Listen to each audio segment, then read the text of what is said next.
বৃষ্টি একটু হয়, বৃষ্টি হলে একটু জল জমে, একটু বেশিক্ষণ থাকে না। ওই আপনার যদি সারাদিন সকালে যদি বৃষ্টি হয়, সারাদিন যদি বৃষ্টি হলেও পরের দিন ওই দুপুর নাগাদ চলে যায় ক্লিয়ার হয়ে। আর বাইকের একটা দেখে দিই, এটা হচ্ছে গ্যারেজ আছে। কোনটা? এইটা পুরো এটা গ্যারেজ। এটা মানে 500 টাকা করে নেয় মাসে, এনাদের না মানে আলাদা। তো এখানে বাইক ফাইকও রাখতে পারে না, আমাদেরকেও আর কি রাখতে কাকু দিতে হবে।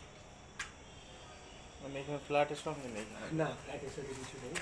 সারাদিন আপনি আসা যাওয়া করলে সামনে রাখলে সাইডে রেখে দিলে করলে কিছু সমস্যা আসবে, সমস্যা নেই। জায়গা আছে রাখা যেতেই পারে। হ্যাঁ, নিজে ঝামেলা করে। এটা তো বলি এই অফিসে তো করি। হ্যাঁ, এর মধ্যে ইটভাটের ভাগ আছে।